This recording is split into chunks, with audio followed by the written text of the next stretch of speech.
मतलब डिस्प्लेसमेंट होना चाहिए, है ना? Yes sir. हाँ, work is said to be done, a force is applied on a body and it displaces from certain distance। ठीक है, तो हम ऐसा बोल सकते हैं। सो वर्क की जो बेसिक डेफिनेशन है, जो आपने 9th या 10th क्लास में पढ़ा है, कि work is said to be done, a force is applied on a body and it displaces it, या if force applied on a body, if force applied on a body is displaced, then work is done। then work होगा। Work कब होगा?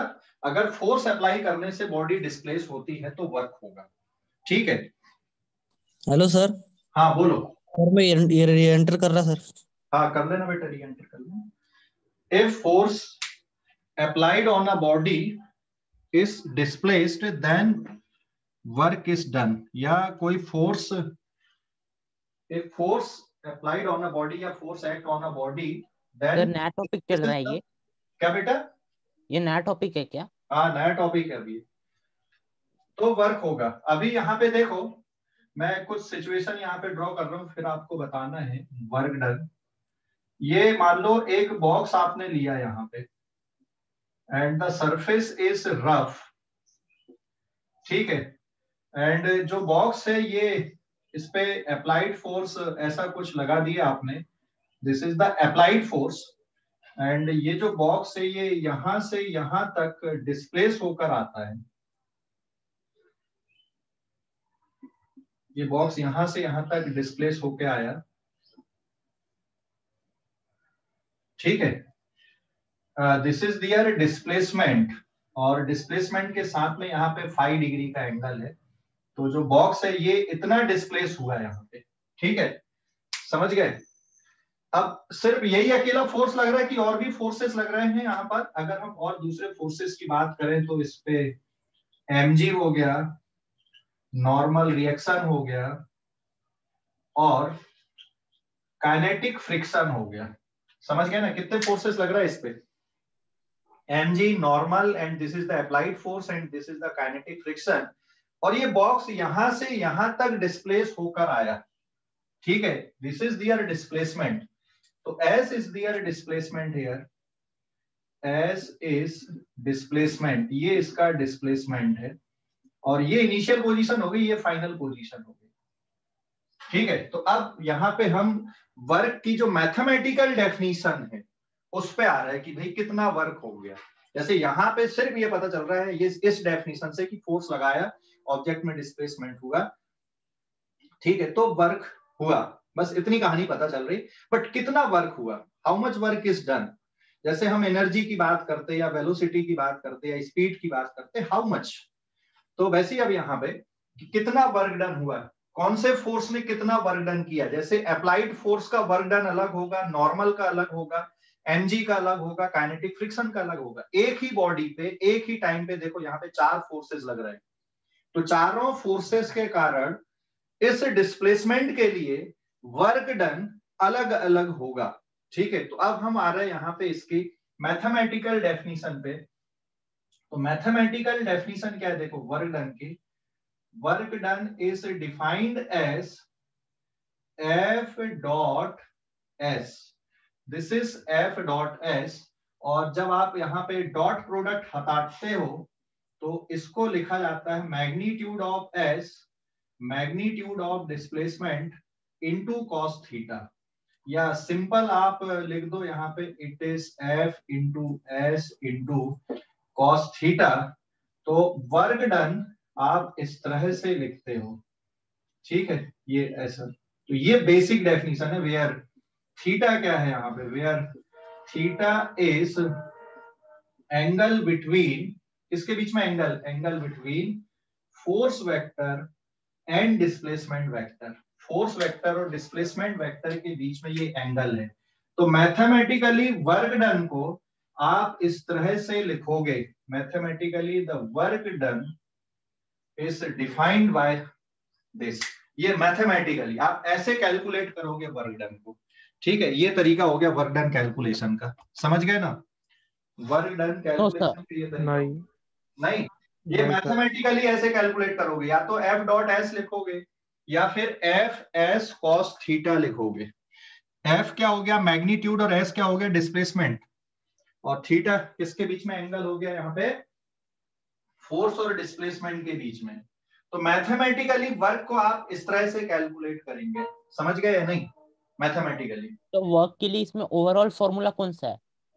Overall या तो आप ऐसा भी use कर सकते हो, आप ऐसा भी यूज कर सकते हो, ये दो में से कोई भी यूज कर सकते हो। लेकिन अगर ये वेक्टर फॉर्म पे लिखा हुआ है, फोर्स भी वेक्टर फॉर्म पे और डिस्प्लेसमेंट भी, तो इस तरह से लिखना है। लेकिन अगर फोर्स का मैग्नीट्यूड दिया, डिस्प्लेसमेंट का मैग्नीट्यूड दिया और एंगल दिया है, तो इस तरह से यूज करना है, समझ गए? Yes sir sir. वो डायग्राम नहीं समझे सर। हाँ, इस डायग्राम में ये है कि एक बॉक्स यहाँ रफ सरफेस पे रखा और कोई इसको खींच रहा है ऐसा, तो जिससे ये बॉक्स यहाँ से डिस्प्लेस होके इधर पे आ गया, ठीक है। हेलो, अरे समझ गया कि नहीं? Yes sir, yes sir. Yes sir. तो ये बॉक्स जब यहां से डिस्प्लेस होके इधर आया तो अलग अलग फोर्सेस लग रहे हैं, तो यहाँ पे जो वर्क डन है अलग अलग फोर्सेस के कारण अलग अलग आएगा, ठीक है। तो मैं यहाँ पे कुछ टर्म और डाल दूं, जैसे कॉस की अगर हम बात करें, एंगल की बात कर ले अगर हम यहाँ पे, अच्छा यूनिट देखो यहाँ पे, फोर्स की यूनिट क्या होती है न्यूटन, डिस्प्लेसमेंट की यूनिट क्या होती है मीटर। तो न्यूटन मीटर कलेक्टिवली किसके इक्वल होता है, जूल के इक्वल होता है। So this is their SI unit, newton metre is equals to joule. तो इसलिए मैंने शुरुआत में लिख दिया कि इसकी एसआई यूनिट जूल है, और सीजीएस यूनिट क्या आएगी इसकी, अर्ज आएगी। अब कॉस थीटा के बारे में देख लेते हैं अपन। कॉस 0 डिग्री कितना होता है, +1। कॉस 180 डिग्री कितना होता है, -1। और अगर थीटा की वैल्यू लेस देन 90 डिग्री है, चलो cos 90 कितना होता है, और इसको भी मैं लिख दूं, what is the value of cos 90। cos 90 कितना होता है, 0, है ना। और अगर मान लो थीटा की वैल्यू लेस देन 90 डिग्री है एंड ग्रेटर देन 0 डिग्री है, तो cos थीटा पॉजिटिव मिलेगा। और अगर मान लो थीटा की value less than 180 degree and greater then 90 degree है, तो फिर cos थीटा की वैल्यू क्या आएगी आपकी, माइनस में आएगी, नेगेटिव आएगी। तो ये ध्यान रखना, ये cos 0 is +1, cos 90 is 0, cos 180 is -1। और अगर थीटा की वैल्यू आपकी किसके बीच में आ रही है, यहाँ पर 0 से 90 के बीच में है, तो cos की वैल्यू क्या मिलेगी आपको, पॉजिटिव मिलेगी। और अगर मान लो थीटा 90 और 180 के बीच में है, तो cos की वैल्यू कैसी मिलेगी आपको, नेगेटिव मिलेगी, है ना। अरे समझ गए कि नहीं? सर इसको लर्न करना पड़ेगा क्या? हाँ, ये तो लर्न करनी पड़ेगा ना, cos की वैल्यूज आप लर्न करो ना, अपन ने तो पढ़े ना। अब ये नहीं बोलोगे कि सर आपने पढ़ा ही नहीं है, बताया हो कि नहीं मैंने, बेसिक ट्रिग्नोमेट्री जब पढ़ रहे थे अपन, तो ये लर्न करना पड़ेगा, ठीक है। cos की जो वैल्यूज हैं, जैसे cos 30, cos 60, cos 45, cos 37, cos 90, cos 120, cos 135, जो फिक्स वैल्यू है, जिसका मैंने पूरा टेबल बनवाया था आपको, वो तो लर्न करनी पड़ेगी। अब इन वैल्यूज से देखकर ये बताओ आप, cos की जो वैल्यू है और जो हमने बॉक्स में मैथमेटिकली वर्क की डेफिनेशन लिखे, तो मैथमेटिकली वर्क कैसे डिफाइन किया आपने, W is equals to F dot S लिखे ना, हाँ या ना? अरे भाई एफ डॉट एस लिखे ना, यस सर। या फिर एफ एस कॉस थीटा। तो वर्क क्या हमेशा पॉजिटिव रहेगा कि नेगेटिव भी हो सकता है कि जीरो भी हो सकता है, थोड़ा सोच के बताओ। सर नेगेटिव नहीं हो सकता पर जीरो हो सकता है। क्या बेटा? नेगेटिव नहीं हो सकता पर जीरो हो सकता। नेगेटिव नहीं हो सकता, cos 180 कितना होता है, सर नेगेटिव भी हो सकता है। हाँ देख, काइनेटिक फ्रिक्शन और डिस्प्लेसमेंट के बीच में कितने डिग्री का एंगल दिख रहा है, काइनेटिक फ्रिक्शन और डिस्प्लेसमेंट के बीच में कितने डिग्री का 180। एंगल दिख रहा है, 180 डिग्री का, बिल्कुल सही है ना। तो cos 180 हो गया -1। तो बॉक्स में काइनेटिक फ्रिक्शन के कारण जो वर्क डन है वो कैसा मिलेगा आपको, नेगेटिव मिलेगा ना। समझ गए? Yes sir. काइनेटिक फ्रिक्शन के कारण जो वर्क डन नहीं। मिलेगा वो नेगेटिव मिलेगा। अरे समझ गए या नहीं? नहीं समझे सर, नहीं। एक बार फिर बोलिए। देख, काइनेटिक फ्रिक्शन और डिस्प्लेसमेंट के बीच में एंगल कितने डिग्री का दिख रहा है? 180। 180। तो वर्क डन कैसा आएगा उसके लिए, काइनेटिक फ्रिक्शन के लिए बॉक्स पे? Cos negative. नेगेटिव आएगा ना, कॉस 180 नेगेटिव होता ना, -1 होता ना। देख, इस डायग्राम में अप्लाइड फोर्स बॉक्स पे कैसा वर्क करेगा? पॉजिटिव, क्योंकि एंगल 0 और 90 के बीच का है। तो अप्लाइड फोर्स के लिए वर्क डन पॉजिटिव मिलेगा। नॉर्मल और एमजी के लिए कितने डिग्री का एंगल दिख रहा है? नॉर्मल और एमजी के लिए 180। हाँ, नॉर्मल और एमजी के लिए 180 कैसा हो गया भाई? देख, नॉर्मल और डिस्प्लेसमेंट कितने डिग्री का एंगल दिख रहा है? ये नॉर्मल और एमजी कितने डिग्री का एंगल है? 90। 90। ठीक है, ये डिस्प्लेसमेंट वेक्टर हो गया इधर पे। तो ऐसे ही नॉर्मल और डिस्प्लेसमेंट के बीच में कितने डिग्री का एंगल है? 90। तो नॉर्मल और mg इस बॉक्स पे 0 वर्क करेंगे, क्योंकि cos 90 कितना होता है आपका? 0। और डेफिनेशन में क्या है? F S cos theta.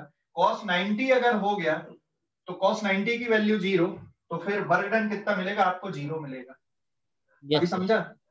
Yes sir, अभी समझ गया। हाँ, ओके। अप्लाइड फोर्स में एंगल 0 और 90 के बीच का है, तो ये जो फोर्स है अप्लाइड फोर्स, ये इस पे पॉजिटिव वर्क करेगा। जबकि काइनेटिक फ्रिक्शन और डिस्प्लेसमेंट के बीच में एंगल कितने डिग्री का दिख रहा है आपको? 180 डिग्री का एंगल दिख रहा है। तो काइनेटिक फ्रिक्शन के लिए वर्क डन कैसा मिलेगा आपको? नेगेटिव मिलेगा। कितना होगा वो तो कैलकुलेट करेंगे, बट माइनस में आएगा ये पता हमको। समझ गए? Yes sir. हाँ, अभी इस पेज का स्क्रीनशॉट लो, इस पेज का स्क्रीनशॉट ले लो। Done sir. अगले पेज पे आते हैं अपन अब।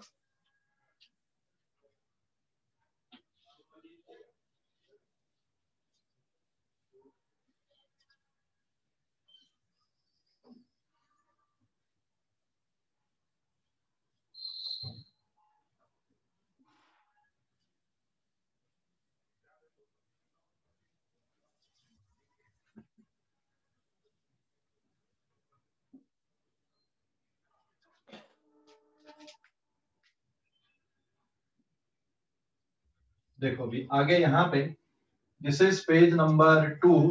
अब इस पे work done is equals to, आपने क्या लिखा?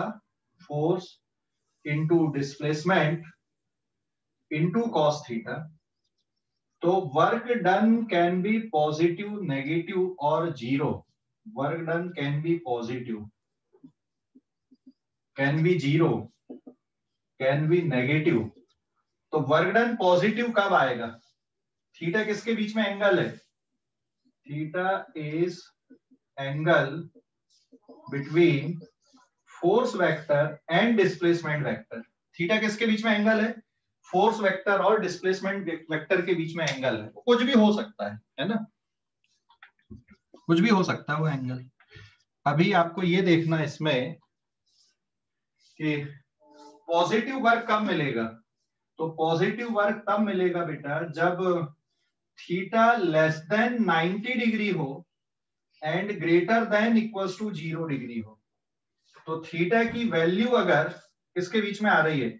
90 से कम हो और 0 के बराबर भी चलेगा या 0 से ज्यादा हो, तो वर्क डन कैसा मिलेगा आपको? पॉजिटिव मिलेगा। समझ गए? अरे समझ गए या नहीं? नहीं सर। Yes sir. नहीं सर। ये जो एंगल है ना, ये एंगल या तो 0 का हो या 90 से कम का हो, तो उस फोर्स के लिए वर्क डन कैसा होगा? उस फोर्स के लिए वर्क डन आपका पॉजिटिव होगा। देख, ये जो फोर्स है ना, ये फोर्स कौन कौन सा हो सकता है? ये वाला फोर्स नहीं है ना, जरूरी नहीं कि यही वाला हो। ये जो एफ है ये अप्लाइड भी हो सकता है, ये फ्रिक्शन भी हो सकता है, नॉर्मल भी हो सकता है और एमजी भी हो सकता है, या कोई और दूसरा फोर्स भी हो सकता है। समझ गए? एफ का मतलब मैंने जनरल लिखा है यहाँ पे, ठीक है? एफ का सर तो अपने को कौन सा फोर्स कंसिडर करना है? क्या बेटा? सर तो अपने को कौन सा फोर्स कंसिडर करना है? अपने को कोई फोर्स कंसीडर नहीं करना है, क्वेश्चन के अकॉर्डिंग चलना है। जैसे क्वेश्चन में बोला find the work done by normal reaction on box, तो नॉर्मल पकड़ना है। अगर क्वेश्चन में बोला find the work done bye kinetic friction on box, तो काइनेटिक फ्रिक्शन लेना है। अगर क्वेश्चन में बोला find the work done by applied force, तो ये वाला लेना है। Find the work done bye mg, तो ये लेना है। समझ गए? अरे समझ गया? हाँ यस हाँ। यस या फिर ऐसा भी बोल सकता find the net work done bye all forces. जैसे ये भी हो सकता है कि भाई इस बॉक्स पे जितने भी फोर्स लग रहे हैं वो सब अलग अलग वर्क करेंगे, तो सबके वर्क डन का नेट कितना है, तो अलग अलग कैलकुलेट करो और सबको ऐड करो फिर। ठीक है? समझ गए या नहीं? अरे समझ गए? Yes yes sir. अभी स्क्रीन 1 मिनट, अभी जीरो वर्क डन कब होगा? जीरो वर्क डन यहाँ पे जीरो वर्क डन कब मिल सकता है बताओ जल्दी से। अगर डिस्प्लेसमेंट जीरो नहीं तो force zero. Displacement theta is 90 degree, या फिर डिस्प्लेसमेंट जीरो होना चाहिए, या तो डिस्प्लेसमेंट जीरो हो या एंगल 90 डिग्री का हो। जैसे मैं व्हाइट बोर्ड पे धक्का दे रहा हूँ, ये देखिए पूरा, ये व्हाइट बोर्ड उधर जा ही नहीं रहा है, बट मैं तो फोर्स लगा रहा हूँ ना, बट मेरा फोर्स ऑब्जेक्ट को डिस्प्लेस नहीं कर रहा है, तो वर्क डन आएगा क्या? No sir. No sir. Displacement होना जरूरी है, डिस्प्लेसमेंट अगर नहीं है तो वर्क डन नहीं आएगा। या तो एंगल 90 डिग्री का हो, जैसे यहाँ पे नॉर्मल और mg इस पे वर्क डन नहीं कर रहे हैं क्योंकि एंगल कितने डिग्री का दिख रहा है आपको? यहाँ पे 90 डिग्री का एंगल दिख रहा है। ठीक है ना? अरे समझ गए? Yes sir. Yes sir. And then अब हम आते हैं नेगेटिव वर्क डन कब मिलेगा? तो अगर थीटा लेस देन और इक्वल्स टू 180 डिग्री तक हो एंड ग्रेटर देन 90 हो, तो आपका जो वर्क डन मिलेगा वो कैसा मिलेगा? नेगेटिव वर्क डन मिलेगा। तो work can be positive, negative और zero. Work done can be positive, can be negative और कैन बी जीरो। समझ गए? Work done can be positive, can be negative और जीरो। तो अब इस डायग्राम में देख के बताओ कौन कौन से वर्क के लिए, तो सॉरी कौन कौन से फोर्स के लिए वर्क डन पॉजिटिव है? किसके लिए वर्क डन पॉजिटिव है? Sir F applied. अप्लाइड के लिए बस। नॉर्मल और mg के लिए वर्क डन कैसा है? जीरो। जीरो, क्योंकि नॉर्मल इस डायरेक्शन में डिस्प्लेसमेंट प्रोड्यूस नहीं कर रहा है, या ऊपर की तरफ डिस्प्लेसमेंट प्रोड्यूस नहीं कर रहा है, और mg भी इस डायरेक्शन में डिस्प्लेसमेंट प्रोड्यूस नहीं कर रहा है। ठीक है? इसलिए इनके लिए वर्क डन आपके जीरो हुए, या एंगल जीरो हो गया या डिस्प्लेसमेंट जीरो हो गया। इसलिए देखो इस डायरेक्शन में डिस्प्लेसमेंट नहीं है ना, तो या तो आप एंगल से देखो या और किसी तरह से सोचो। तो नॉर्मल और mg का वर्क डन जीरो मिलेगा, जबकि काइनेटिक फ्रिक्शन का वर्क डन कैसा मिलेगा आपको? नेगेटिव मिलेगा, बट कितना होगा वो कैलकुलेट करेंगे अभी। समझ गए या नहीं? हेलो, अरे समझ गए? Yes sir. कोई डाउट अभी? Yes sir. No sir. है कुछ डाउट कि नहीं है? No sir. हाँ, अभी इस पेज का स्क्रीनशॉट ले लो आप लोग, इस पेज का स्क्रीनशॉट लो। Done sir.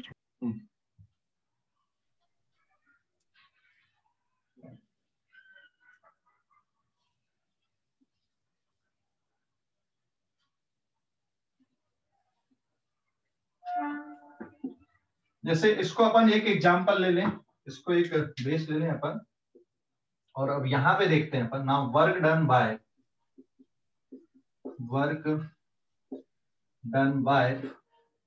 Applied force. सबसे पहले बाय अप्लाइड फोर्स के लिए work done W1 is equals to F applied into displacement into cos phi. तो ये जो वर्क डन है अप्लाइड फोर्स का, ये कैसा आएगा? पॉजिटिव।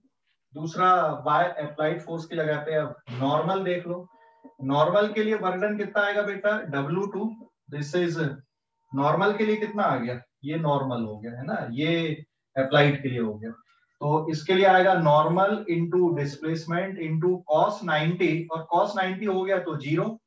फिर तीसरा केस, आप तीसरा केस के लिए देख लो बाय mg के लिए, तो W3 मतलब mg into displacement into cos 90 degree, तो ये भी वर्क डन आ गया जीरो। और काइनेटिक फ्रिक्शन के लिए अगर आप देखोगे तो work done is W4 and it is kinetic friction into displacement into cos 180.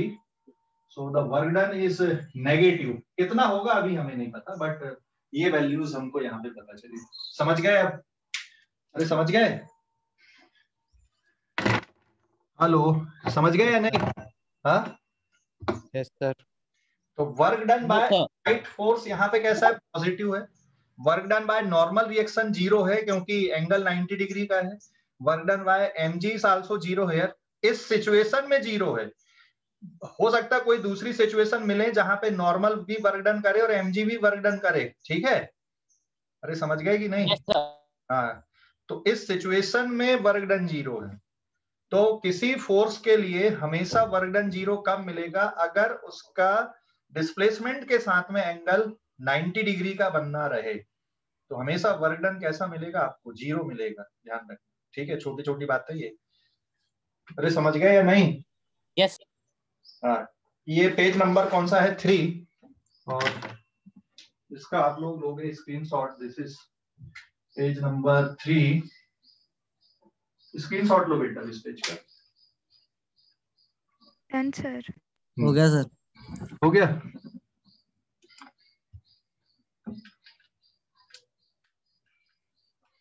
अब एक नोट पे अपन आते हैं। Calculation of work done, page number 4।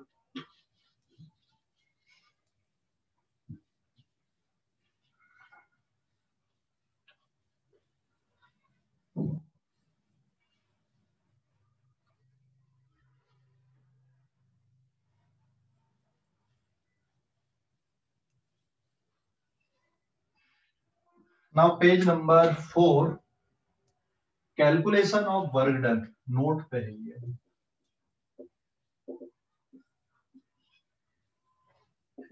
Calculation of work done, calculation of work done. तो कैलकुलेशन ऑफ वर्क डन में ना 3 part है। 3 part कौन कौन से यहाँ पे? एक है सबसे पहला, if force vector is constant, या तो फोर्स वेक्टर कांस्टेंट हो। If force vector is not constant, और एक है from force and displacement graph. Force और डिस्प्लेसमेंट ग्राफ से एक फोर्स वेक्टर कांस्टेंट है, तो कैसे करोगे? फोर्स वेक्टर अगर आपका कांस्टेंट नहीं है तो फिर कैसा करोगे? और फोर्स और डिस्प्लेसमेंट ग्राफ से कैसा करोगे? तो कैलकुलेशन ऑफ वर्क डन में ये 3 पार्ट है। यहाँ पे फोर्स कांस्टेंट है तो आपको सीधे सीधे करना वर्क डन का जो फार्मूला है, this is F dot S, मतलब F into S into cos theta. तो अगर फोर्स कांस्टेंट है तो आप सीधे सीधे इस तरह से कैलकुलेट करोगे। ये डॉट प्रोडक्ट है, ये इनटू नहीं है, ध्यान रखना। This is not the into, F into S नहीं है, it is the dot product of vector, force dot displacement vector. इसको मैथमेटिकली फिर ये एक्सपेंड करने पे ऐसा बनता है, F into S into cos theta, ऐसा आता है। तो it is a dot product basically.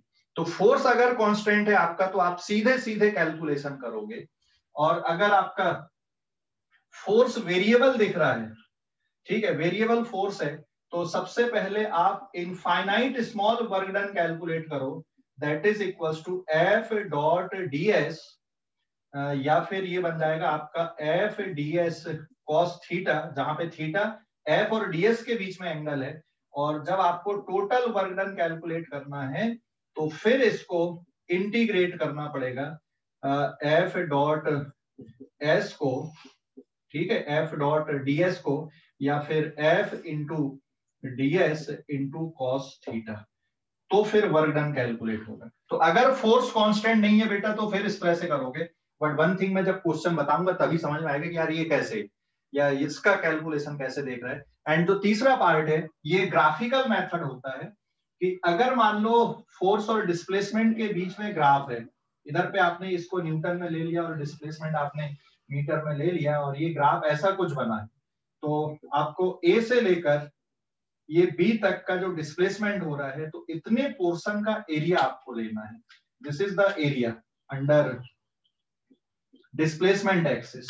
तो यहाँ पे वर्क डन किसकी इक्वल आएगा, work done from A to B, मतलब displacement from A to B is equals to this is the area A. मतलब डिस्प्लेसमेंट एक्सिस का जो एरिया है उसको ले लेना, आपको कैलकुलेट कर लेना, तो क्या निकल जाएगा आपका वर्क डन निकल जाएगा। ठीक है, तो वर्क डन आप इस तरह से कैलकुलेट करते हैं, ध्यान रखना वर्क डन का कैलकुलेशन। अरे भाई समझ गए या नहीं, हेलो समझ गए? चलो ग्राफ वाला नहीं। हाँ वो तो मैं क्वेश्चन बताऊंगा तभी समझोगे ना, ग्राफ का भी क्वेश्चन से समझ में आएगा, ऐसे नहीं समझ पाइए। ठीक है, हेलो यस सर। हाँ, तो ये कैलकुलेशन के तीन तरीके, या तो फोर्स कांस्टेंट है तो सीधा सीधा करोगे, फोर्स कांस्टेंट नहीं है तो फिर आपको इंटीग्रेट करना पड़ेगा, पहले बहुत इनफाइनाइट स्मॉल वर्क डन निकालना पड़ेगा, और अगर ग्राफ दिया हुआ है तो ग्राफ से भी आप इस तरह से कैलकुलेशन कर सकते हो एरिया निकाल के, है ना। तो ऐसे अपन ने किए हुए कैलकुलेशन, बट जैसे काइनेमेटिक्स में किए ना, वेलोसिटी टाइम ग्राफ का एरिया से डिस्प्लेसमेंट पता चलता था, एक्सीलरेशन टाइम ग्राफ के एरिया से क्या पता चलता था, change in velocity, speed time graph के एरिया से क्या पता चलता था, डिस्टेंस पता चलता था। तो ये कैलकुलेशन इस तरह से की है अपन ने। तो फोर्स और डिस्प्लेसमेंट का जो ग्राफ है उसके एरिया से क्या पता चलेगा आपको, वर्क डन पता चलेगा। ठीक है, तो मैथमेटिकली कैलकुलेशन के बस ये तीन ही तरीके हैं। आप देखो कि फोर्स कांस्टेंट है तो डायरेक्ट एफ डॉट एस या एफ एस कॉस थीटा कर दो, फोर्स कांस्टेंट नहीं है तो इंटीग्रेट कर लो, ग्राफ दिख रहा है तो एरिया निकाल लो डिस्प्लेसमेंट एक्सिस का। समझ गए या नहीं, हेलो अरे समझ गए? Yes sir. अब मेरा एक क्वेश्चन का जवाब देना, क्या वर्क डन टाइम पे डिपेंड करता है? Is work done depend on time? Yes sir. क्यों? No sir. No sir. अरे भाई करेगा ना, कहीं ऐसी सिचुएशन देखा कभी कि टाइम इंटरवल जीरो और डिस्प्लेसमेंट हो सकता है ऐसा क्या? No sir. हाँ हो ही नहीं सकता, कभी भी ऐसी सिचुएशन आ ही नहीं सकती जिसमें टाइम इंटरवल जीरो हो और डिस्प्लेसमेंट हो, मतलब डिस्प्लेसमेंट भी होना चाहिए और टाइम जीरो, ऐसा हो ही नहीं सकता कभी। अगर डिस्प्लेसमेंट हो रहा है ना, भले थोड़ा सा भी हो रहा है, तो टाइम इंटरवल आएगा ही। ठीक है, बिना टाइम इंटरवल के डिस्प्लेसमेंट पॉसिबल ही नहीं है। समझ गए? No sir. नहीं समझा? अरे भाई अगर तुम गाड़ी चला रहे हो, कुछ पुश कर रहे हो, पुल कर रहे हो, तो टाइम इंटरवल तो हमेशा आएगा ही ना, भले डिस्प्लेसमेंट आए चाहे ना आए। डिस्प्लेसमेंट जीरो हो सकता है, डिस्प्लेसमेंट जीरो हो सकता है और टाइम इंटरवल जीरो ना हो, ऐसा हो सकता है। लेकिन टाइम इंटरवल जीरो हो और डिस्प्लेसमेंट जीरो ना हो, ऐसा हो सकता है क्या कभी? नो सर, ऐसा तो देखा नहीं मैं। ऐसा कभी देखा ही नहीं, होता भी नहीं, कभी होगा ही नहीं ऐसा, है ना। Yes sir. तो हो सकता है कि डिस्प्लेसमेंट जीरो हो और टाइम जीरो ना हो, ये मैं धक्का दे रहा हूँ, displacement is zero but time is not zero here, है ना, टाइम तो बढ़ते जा रहा है अपना। लेकिन ऐसा यस सर। कभी होता है क्या कि आप टाइम जीरो है और डिस्प्लेसमेंट होने लगे, ऐसा कभी नहीं होता है ना। तो टाइम पे डिपेंड करता है बट इनडायरेक्टली आप करता है, आप डायरेक्ट नहीं कर सकते। जैसे वेलोसिटी की डेफिनेशन क्या होती है, v vector is ds upon dt आप लिखते हो, मतलब displacement vector can be written as v vector into dt। तो आप यहाँ पे ds की जगह पे ये v dt पुट कर सकते हो और अल्टीमेटली यही आंसर मिलेगा आपको। एंड अगर ये है कांस्टेंट तो displacement vector is equals to u vector into t plus half of a vector into t square. तो आप यहां पर से भी देखोगे तो डिस्प्लेसमेंट एक्चुअल में टाइम पे डिपेंड कर रहा है, तो वर्क डन टाइम पे डिपेंड करता है। ठीक है, अल्टीमेटली बट इनडायरेक्टली करेगा, एकदम डायरेक्ट रिलेशन नहीं है। डायरेक्ट रिलेशन चाहिए तो आप इस तरह से फार्मूले में मॉडिफिकेशन कर सकते हो फिर। ठीक है, हेलो अरे समझ गए या नहीं? Yes sir. हाँ जी सर। ओके, अभी स्क्रीनशॉट लो बेटा, ये पेज नंबर 4 है कि 5 है ये? 4 है सर। 4 ही था। हाँ 4, स्क्रीनशॉट लो अब इस पेज का। हो गया सर। तो अब हम अगर कांस्टेंट है तो कैलकुलेशन करके देखते, वेरिएबल है तो कैलकुलेशन करके देखते हैं। ठीक है, तो नेक्स्ट पेज नंबर 5।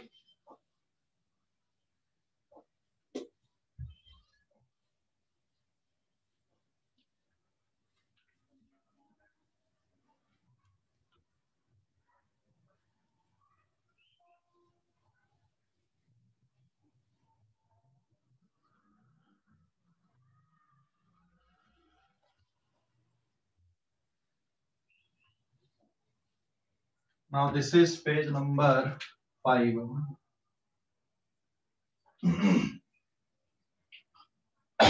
एग्जाम्पल से अपन अब कैलकुलेशन कर रहे हैं इस पे। देखो सिचुएशन ये है यहाँ पर, ये हमने एक बॉक्स रखा यहाँ पे, ठीक है। Now this is the box and यहाँ पे ये अप्लाइड फोर्स है और जो बॉक्स है वो डिस्प्लेस होके यहां तक आ रहा है and theta is equal to suppose 37 degree and जो डिस्प्लेसमेंट है ये डिस्प्लेसमेंट सपोज 10 मीटर का है and this is equal to 20 newton and यहाँ पे जो काइनेटिक फ्रिक्शन लग रहा है इस पे, this is the kinetic friction. Kinetic friction suppose 5 Newton का है, ये बन गया तुम्हारा नॉर्मल रिएक्शन और ये mg आपने ले लिए and suppose this mg is equal to 2g। ये जो mg ये 2g है। काइनेटिक फ्रिक्शन 5 न्यूटन का, मैंने बिना कैलकुलेशन के वैल्यू दे दिया है बस। अभी हमको क्या कैलकुलेट करना है कि भाई अप्लाइड फोर्स से कितना वर्क होगा, नॉर्मल से कितना होगा, mg से कितना होगा और काइनेटिक फ्रिक्शन से कितना होगा। तो देखते हैं अपन कैलकुलेशन। ये भी कांस्टेंट फोर्स है या वेरिएबल है? 20 न्यूटन कांस्टेंट दिख रहा है कि वेरिएबल दिख रहा है? कांस्टेंट है। कांस्टेंट है। mg भी कांस्टेंट है, काइनेटिक फ्रिक्शन भी कांस्टेंट दिख रहा है, नॉर्मल भी कांस्टेंट है यहाँ पे। तो क्योंकि कुछ ऐसा बोला नहीं, 5 न्यूटन बोल दिया मतलब आपको कांस्टेंट मानना पड़ेगा यहाँ पे। So now work done, now W1 is work done by applied force. तो अप्लाइड फोर्स के लिए वर्क डन इक्वल्स टू आएगा F applied into displacement into cos 37। हाँ या ना? अरे समझ गए? Basic definition of work done. अरे समझ गए कि नहीं? वर्क डन की डेफिनेशन क्या है? F into S into cos theta है या नहीं? समझ गए? हेलो, ये समझ गए कि नहीं? Yes sir. Work done by applied force. Bye applied force ये मतलब मैंने समझाने के लिए लिखा। W1 अगर सिर्फ लिख देता तो ये किसके लिए, मैंने बाय अप्लाइड फोर्स, तो अप्लाइड फोर्स के लिए अपन ने ऐसा लिखा। अब वैल्यू पुट कर दो यहाँ पे। Applied force is 20 newton, displacement is 10 metre and cos 37 कितना है? cos 37 होता है आपका 4/5। तो सॉल्व करने पे आ गया 5 बन जा 5, 5 2 जा 10 प्लस 160 न्यूटन मीटर और प्लस 160 न्यूटन मीटर मतलब हो गया आपका जूल। तो अप्लाइड फोर्स के लिए वर्क डन यहाँ पे कितना आया? 160 जूल आया। समझ गए? हेलो, अरे समझ गए या नहीं? अब समझ गए या नहीं? Yes sir. हाँ, वर्क डन बाय, अब देखो normal reaction, work done by normal कितना है यहाँ पे? Work done by normal reaction force, तो normal into displacement into cos 90। आपको कोई कैलकुलेशन की जरूरत नहीं है। नाउ इस केस में वर्क डन बाय mg देखो, तो ये लिखोगे mg into displacement into cos 90, तो ये भी 0 है, कोई कैलकुलेशन की जरूरत नहीं है। And W4 now work done by kinetic friction, so kinetic friction into displacement into cos 180, तो ये किसके इक्वल आ गया बेटा यहाँ पे? kinetic friction is 5 newton and it is 10 metre, cos 180 होता आपका -1, it is -50 जूल। समझ गए? अरे समझ गए या नहीं? हाँ जी सर। हाँ सर। अब अगर मैं ये बोलूं what is the net work done bye all forces on box, तो यहाँ पे अगर अपन लिख दें 110 joule. Net work done bye all forces, तो आपको क्या करना पड़ेगा? W1 plus W2 plus W3 plus W4, तो सबको ऐड करना पड़ेगा। This is 160 plus 0 plus of -50 and it is plus 110 joule is the net work done। समझ गए? अरे समझ गए या नहीं? Yes sir. कोई डाउट बेटा अभी इस पे? कोई डाउट? No sir. हाँ, अभी देखो एक ऑब्जेक्ट पे मल्टीपल फोर्सेस लग सकते हैं, तो वर्क डन की हम जब बात करते हैं तो सबसे पहले ये देखना है कि भाई किस फोर्स के लिए वर्क डन आप निकाल रहे हो, किस फोर्स के लिए वर्क डन पूछा है। ठीक है, तो मैंने यहाँ पे ये बता दिया है, यहाँ पे पूरा कैलकुलेशन क्या क्या हो सकता है, सारी पॉसिबिलिटी अपन ने यहाँ पे देख ली कैलकुलेशन की। ठीक है, समझ गए? Yes, sir. आगे बढ़ते अपन। अब अभी ये तो सब कांस्टेंट फोर्स के लिए था। अब मैं अगला क्वेश्चन ले रहा हूं, यहाँ पे इस पेज का स्क्रीनशॉट लो। Done sir. अब अगले क्वेश्चन में मैं वेरिएबल फोर्स के लिए वर्क डन की हम बात करते हैं। एक वेरिएबल फोर्स लेते हैं और उसमें वर्क डन का कैलकुलेशन हम करके देखते हैं।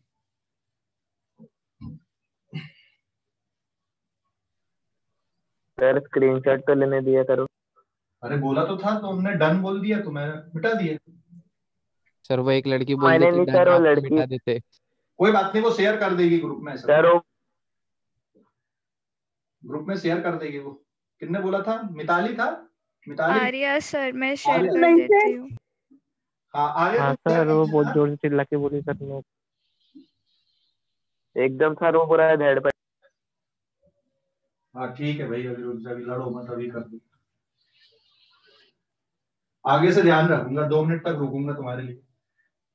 नेक्स्ट क्वेश्चन, पेज नंबर 6 पे आते हैं अपन। अब इसमें एक वेरिएबल फोर्स के लिए हम वर्क डन का कैलकुलेशन करते हैं। यहाँ पे क्वेश्चन मैंने बना दिया, find work done by force F is equals to 2x plus 3 act on a body along positive x direction and displace it from along x direction. Then find work done by this force from x equals to 0 to x equals to 5 metre. मतलब आपको work done निकालना है x equals to 0 से x equals to 5 metre तक के लिए, और किसी बॉडी पे जो फोर्स लग रहा है वो इस तरह से लग रहा है, 2x plus 3 के फॉर्म पे लग रहा है। मतलब हम डायग्राम में देखें अगर इस फोर्स को, तो ये x एक्सिस हो गया, यहाँ पे x equals to 0, ये सपोज यहाँ पे x equals to 2 है, and this is x equals to 5 etcetera. ठीक है, ये x डायरेक्शन है and there is x equals to 5, है ना। तो आपको अब क्या निकालना है यहाँ पे, and this is suppose x equals to 3, 4, 5 etcetera ऐसा है। तो जब ये ऑब्जेक्ट यहाँ पर है तो फोर्स कैसा लग रहा है, यहाँ कहीं पर है तो फोर्स की वैल्यू कैसी है, ये x पे है, यहाँ पे फोर्स की वैल्यू कितनी आएगी, फिर यहाँ पे पहुंच जाएगा तो फोर्स की वैल्यू कितनी रहेगी, और फोर्स अलोंग x डायरेक्शन पे लग रहा है, मतलब पोजीशन के अकॉर्डिंग फोर्स की वैल्यू चेंज हो रही।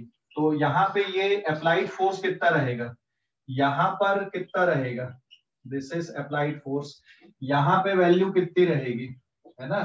तो देखो x इक्वल्स टू 0 पे फोर्स की वैल्यू कितनी आएगी, 3 न्यूटन आएगी, आया ना।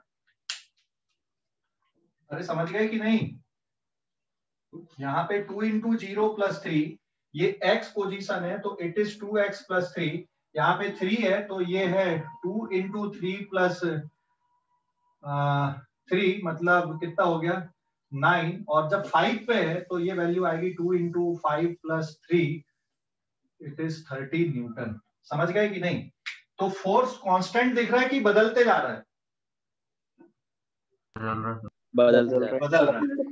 तो अगर आपको डिस्प्लेसमेंट चाहिए 0 से 5 तक, तो क्या F इंटू एस करोगे कि अब आपको वो दूसरी मेथड पे जाना पड़ेगा।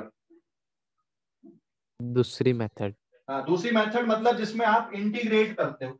तो इस बॉक्स को मान लो मैंने यहां से यहां तक डिस्प्लेस किया, कितना डिस्प्लेसमेंट ले लिया मैंने यहां से यहां तक फोर्स के लिए, ये इतना डिस्प्लेसमेंट लिया dx, तो यहां से इतना डिस्प्लेस कराने में आपको वर्क डन निकालना पड़ेगा। तो dw is equals to f into dx, displacement is this, dx is the displacement here, into cos 0। समझ गए या नहीं, अरे समझ गए। Yes sir. तो आप सबसे पहले इनफाइनाइट स्मॉल वर्क डन निकालोगे and it is f into dx, और अब आपको टोटल वर्क डन अगर चाहिए तो टोटल वर्क डन के लिए आपको बेटा इसको इंटीग्रेट करना पड़ेगा। ये जीरो समझ गए क्यों आ गया यहाँ पे, क्योंकि cos जीरो की वैल्यू 1, f dx into 1, ये 1 समझ गए ना क्यों आ गया, तो it is f into dx। और अब total work done equals to f की वैल्यू कितनी आपके पास में 2x plus 3 into dx। अरे समझ गए कि नहीं, समझ गए। अब लिमिट पुट कर दो, x की वैल्यू कहां से कहां तक जाना है, x इक्वल्स टू 0 से लेकर x इक्वल्स टू 5 तक आपको कैलकुलेट करना है। समझ गए या नहीं बेटा? हेलो, समझ गए? Yes sir. हाँ, तो अब इसको सॉल्व तो इंटीग्रेशन, अब फिर भूल रहे होगे इंटीग्रेशन सर ने कैसा सिखाया था, तो आज पढ़ लेना। किसी को याद है तो बता दो कि कितना आएगा अब यहाँ पे वर्क डन।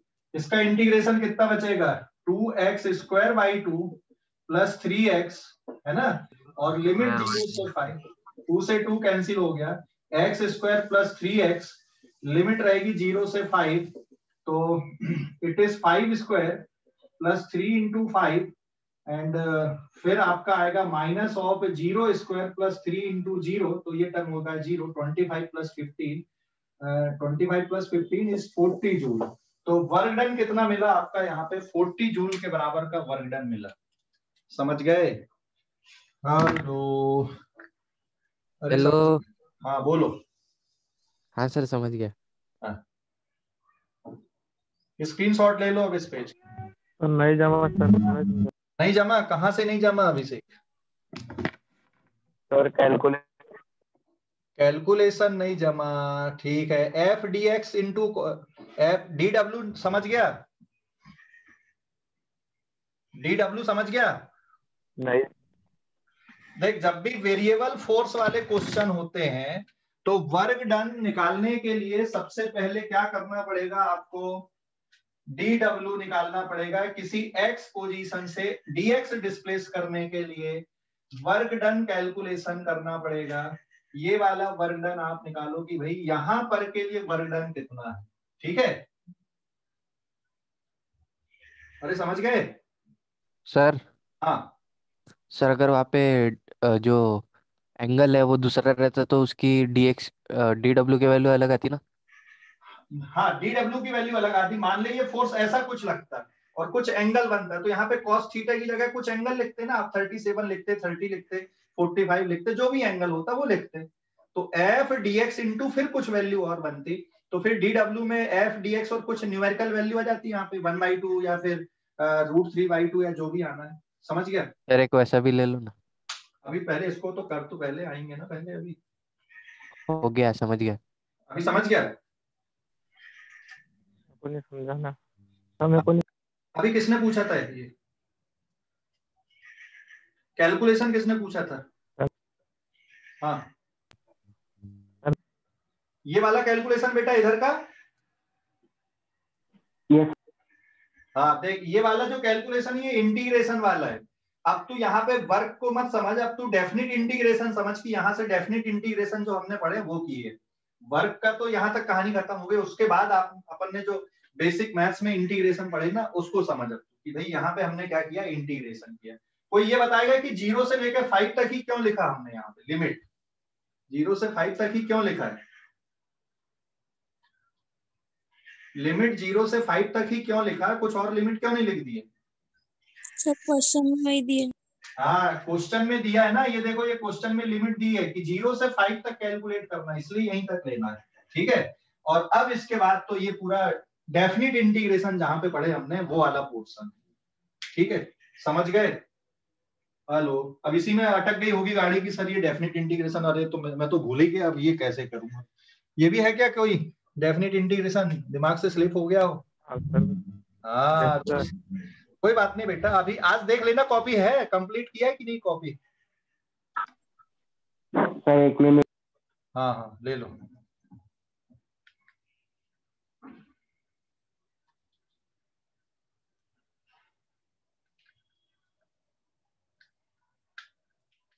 सर वाली साइड नहीं दिख रही बराबर। क्या बेटा? सर वो थर्ड इक्वेशन वाली साइड नहीं दिख रही।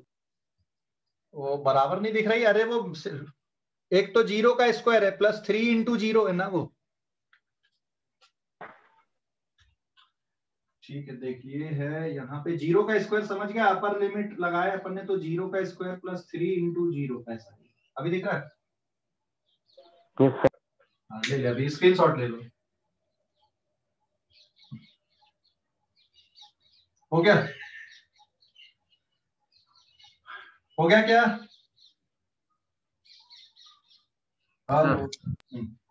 एंड देन अब एक ग्राफ वाला क्वेश्चन हम देखते हैं अभी।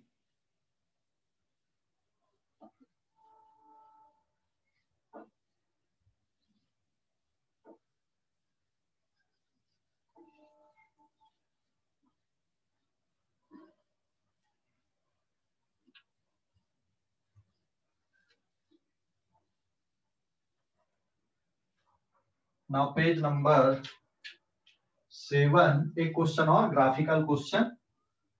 क्वेश्चन ये है कि find work done by force from x equals to 0 to x equals to 8 metre तक। एंड जो ग्राफ है वो कुछ इस तरह से बना हुआ है यहाँ पे। दिस इज x मतलब डिस्प्लेसमेंट है मीटर में, और इधर पे फोर्स दिया हुआ है न्यूटन में।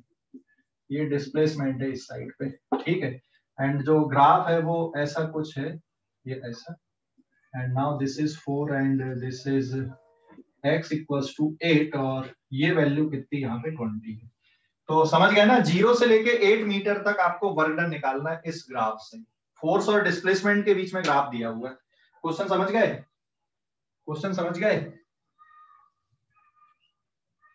अरे समझ गए कि नहीं? क्वेश्चन समझ गए? Yes sir. हाँ, अभी कैसे निकालोगे? देखो यहाँ पे 2 एरिया हैं, एक तो ये वाला हो गया और एक एरिया ये वाला हो गया। तो आपको अगर यहाँ पे वर्क डन कैलकुलेट करना है ना, work done from x equals to 0 to x equals to 8, so this is area A1 plus A2। समझ गए ना? अरे समझ गए? तो ये हो जाएगा तुम्हारा ट्रायंगल का area 1/2 base into height. Base is 4, height is 20।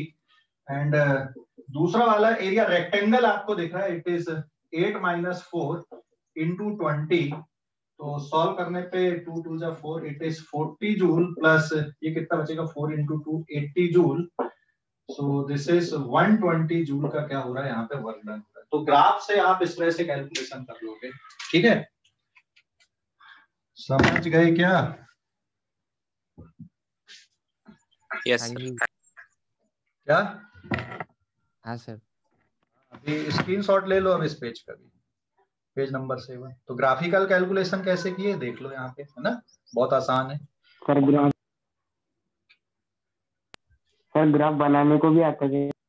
Graph बनाने को थोड़ी आएगा, ग्राफ दिया रहेगा। हाँ, अगर फोर्सेस दिए हुए तो वहां से ग्राफ बनाने के लिए दे सकते हैं ऐसा कि फोर्स को इक्वेशन, मतलब वर्डिंग में फोर्स दिया है कि if a force act on a body, ठीक है, is changes from x equals to 0 to x equals to 4 metre तक यूनिफॉर्मली बढ़ रहा है, फिर कांस्टेंट हो गया, 4 मीटर पे पहुंचने के बाद 8 मीटर के बाद तक आपको कांस्टेंट दिख रहा है। तो ऐसा बनाने के लिए नहीं आता, क्वेश्चन पे दिया रहता है कि हाँ ये ग्राफिकल है, ऐसा किसी ऑब्जेक्ट पे लगने वाला जो फोर्स है। समझ गया? हेलो, अरे समझ गया नहीं? सुजल समझ गया बेटा? यस सर समझ गया। हाँ, वे स्क्रीनशॉट ले लो इस पेज का। आज के लिए इतना ही।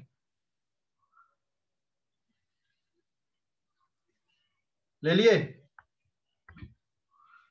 हेलो, ले लिए क्या? Yes sir. ठीक है, तो आज के लिए इतना ही। चलो बाय बाय, टेक केयर, बढ़िया रहो, खुश टाटा रहो। Sir, bye bye bye bye bye sir. Bye sir.